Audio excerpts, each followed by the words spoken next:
No.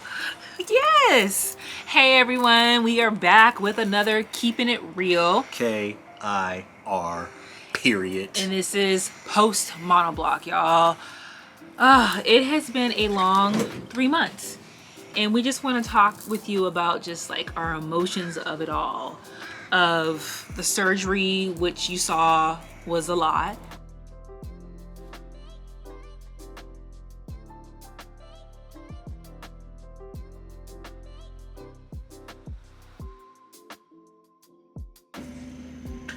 You waving to yourself? Who's that cute little girl?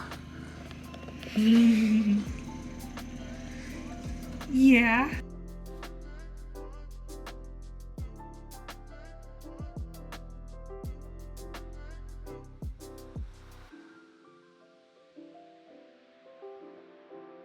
Um, 10 days in the hospital. But I don't think anything really prepared us for when we got home and what that was going to be like. The trauma, she just felt like she had to be held all the time.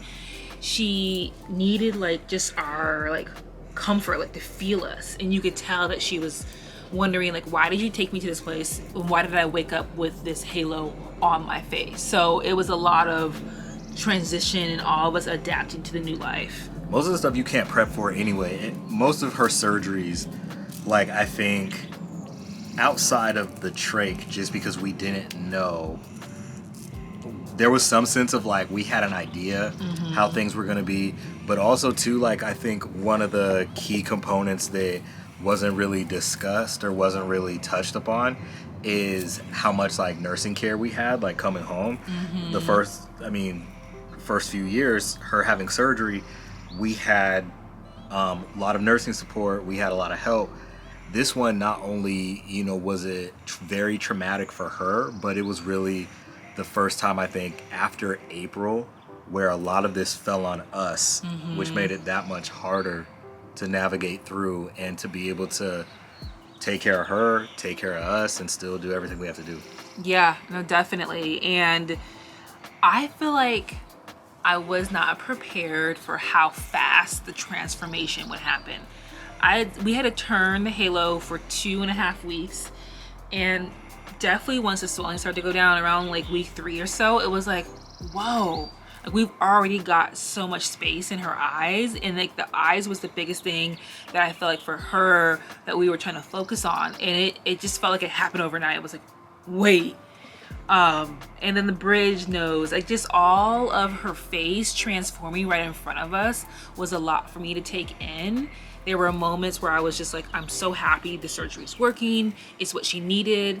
And then I would grieve, like missing her old face, just missing what we knew, And so she aged like within a couple weeks, like she looked like a big girl so fast.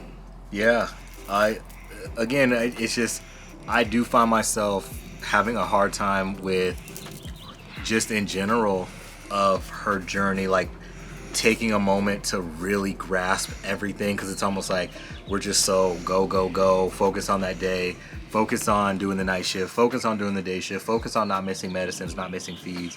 And then it's like you don't realize, you look up and now she's almost 3 feet tall. You look up and she's got a nose bridge now. That was one thing that we were unsure that would happen, this quickly for sure, but like from our understanding, she was gonna have to have another mid-face surgery, which still may happen.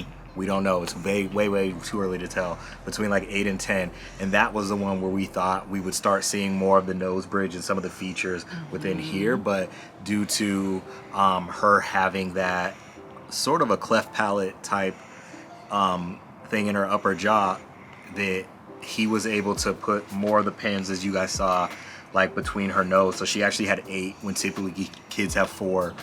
That helped bring everything out. And I think just the insurmountable changes that we saw from those, because those came out after we were done turning, right? And we started seeing like, you have a bridge now, like even the surgeon was like, she's got great curvature in her face now. And so you're right. We just look up and it's there. Like we didn't really at least I, speaking for myself, didn't really grasp or pay enough attention to that transformation as it was happening. Yeah, I will say one of the beauties in it was I feel like you see more of our features in her now. Before it was kind of like, oh, maybe she has Rome's eyes or his nose. But now that we've been able to create the definition that her face should have, we're like, wow, like this is what it looks like when me and you have a baby. Like, this is our face. And to see her, like that first day that she kind of looked at herself, okay, Rome's face, whatever. I think she got some of me. And you could tell she was starting to realize I look different. What is this doing to my face? She's a smart girl, and her awareness to it was fun to see through her eyes. Do you see? She's trying to get down, y'all. Do you see? Say hi. Girl, you're wet. We're outside, y'all. She's trying to get to the water table, which we took because it was so loud. But I think also too, some changes happen really fast and some are gonna take a while. Like people say, is she eating by mouth? Is she breathing through her nose and mouth? And it's like, no, not yet. And we realize that everything with her is her own timeline. Like we've got to be patient.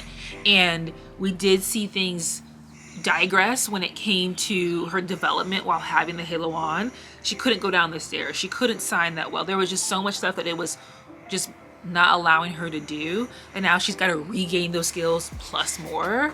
So the patience of just her journey, I think, has really shown. At moments I thought, okay, the halo's off, boom, we're back at it. And it's like, no, she's got to like emotionally get through what just happened the last 3 months. It's literally like, you remember how like back in the day they said like, if you had a breakup or whatever, they'd be like, oh, you're with somebody for like 8 months or whatever. It's going to take you 8 months to get over that person. It's kind of like the same logic. Like she goes through, I don't even necessarily call it personally a setback, but she goes through a time where she can no longer develop and work on that skill because of something else.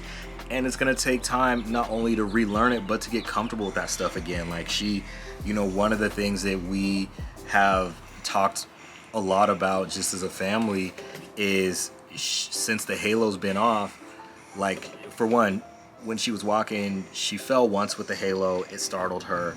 Her hands caught first before the halo did, but it jarred her. And then she was walking outside since the halo was off, fell, and that, jarred her again too, to the point where she's terrified to walk outside now. Mm-hmm. She'll walk all day, out here in the house, whatever. But outside it's just different. So it's like you have those kind of things that you have to work through. And again, it's not so much like a what's the word? It's not so much like her progress has stopped or whatever. It's really just, it's like review time. It's review to get back into it. Okay, hey, remember this? Remember these steps you took? Now it's time to take them again, and now it's time to start, walking and building that up again. But there's one thing the girl gonna do. The girl gonna dance. She's dancing right now, y'all. And I feel like it's taught us so much on this journey of just gratitude. I'm thankful that this surgery exists, thankful that she has one of the best surgeons in the world, and to see how happy he was about her results. Like Rome mentioned, we were told there's a surgery that she'll have similar around 8 or 10, and it was like, for sure. And then after she got the halo removed, he was so happy with it that he uttered the words of, let's wait and see, have to monitor her, but there could be a chance she might not need it, but it's still early. But the fact that he uttered those words, we were like, I didn't think that could be a chance was even an option. I thought it was like standard. So we're like, wow. And he kept saying she heals so nicely. Yeah. And we've heard that for the last 2.5 years though. Like he said it so many times. He said that she is an amazing healer, which I think, which I think is why some of the expectation was after the halo or after the monobloc surgery, the expectation was that she would heal and just be like bounce right back on her feet. But what we actually saw this time is we saw the opposite. Mm-hmm. We saw that almost like superhuman Callie not show up, and some of that we told you before, some of that we feel was due to lack of care while she was in the hospital. That was also actually I feel like that's well, I mean, if we keeping it real, right? Like, I feel like that's a lot of it, because if she was receiving, let's just say the same sort of care that she was getting at home and getting at her hospital stays, like even before then, there wouldn't have been the massive weight loss, the malnourishment. There wouldn't have been all the vomiting every single day, multiple times a day. Yeah. There wouldn't have been the airway treatments that they had to go back and do. There wouldn't have been her desatting and them having to bag her. Like, all this stuff, I'm telling you, adds up in the body. Like, Callie was laying there, seemed like a shell of herself. And a lot of that stuff could be the reason why. And then when we get her back home, we have to sort of undo all of that trauma. Yeah, like cater to the emotional trauma, and then top of that, the physicalness. Like, so we were doing both. And I feel like she's still not at 100. She's still trying to work through like just engagement pieces, like eye contact and playing with us. I feel like some things that were there before aren't quite there yet.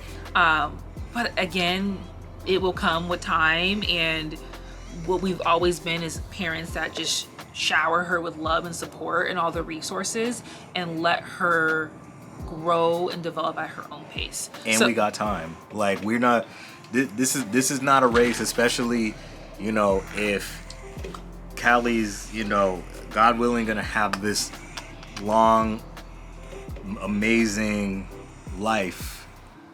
Why does she need to walk and talk by 3 if she's going to be doing it the rest of her life? Like, that's not our mindset. We think long game, long term. Well, so that's what how the can we doctors too set us up for. They said, oh, she wants to get down, y'all. Okay, go play. She's like, I ain't trying to do this video. The doctors told us the whole goal for her is that we'll kind of be playing catch up till she's 5. Like, around 5, she should be caught up with other kids her age. But those surgeries take a lot out of you. The hospital stays take a lot. Relearning a lot. So right now we're just relearning how to like talk. So she's got to babble first and then get to words. She's got to taste food and be exposed to them and then learn how to swallow. So like, we're going back to things that some kids learned around like 8-10 months, and she's 2.5. So we know it's a long game, and we're in for the long run, y'all. We in it for life. Like, so many people, it's great. Like, I love the messages. Like I said, I read all your comments. I hear your stuff.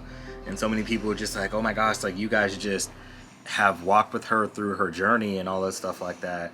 And it's just like, yeah, like, what do we, like, that's some coward shit to leave your kid out there that has needs to, even if your kid doesn't have any medical needs or anything, to just leave your kids out there to fend for themselves.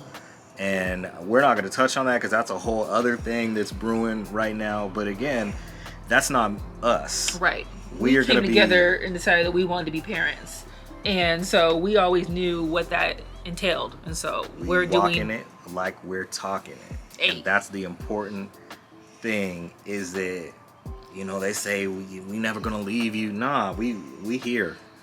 We here for whatever she needs. And that's the thing. We let what a lot of parents get wrong is they think that they can dictate and tell their kids what they need. And in some cases they can, but the kid often shows you and tells you what they need. It's pretty obvious if you open your mind and open your eyes towards it. So we're just doing what she needs and wants from us. Yeah, and I feel like as a family, we are just trying to adjust and soak it all up. Halo's off, and this summer we're just trying to live life. For 3 months she was pretty locked down, not a lot of social engagement with friends and family. So we have a vacation coming up. We're just like, it's life. And I feel like she can wear her glasses now. Yeah, you see mommy talking. And so much of the world is like brand new to her again. Going to the zoo, her glasses couldn't sit on her face properly because the way her eyes sit. Now they sit, and it's a blessing. So now I'm like, I want to go and experience all the things we did before and see her light up and see her really be able to soak it all in on a different level. So we're just ready to live life and to do all the things that we were doing before, plus more. We've got a very long break until a planned surgery of that level. And so it's just the healing, you know, we've just got to get through this journey and allow her now to have that big break from surgeries and just to live. And the healing will happen in its own time. So yeah, we just wanted to hop on here and just share our feelings of post monobloc. I have a handful of videos coming out. They're still gonna be her with the halo on for a little bit until we get into our vacation that we're going on next week. And then you're gonna see all no halo Callie. I think there's been a lot of back and forth, but we just appreciate all for the support through the whole journey. It's been really amazing that we've documented it and that we can look back and say, wow. I feel like that's one thing for me is I'm getting so many clips of Callie last year. It is like, wow, like the transformation, the growth, you know, the dancing. That's one thing that has not stopped is the dancing. We're gonna dance with daddy, we're gonna dance with mommy.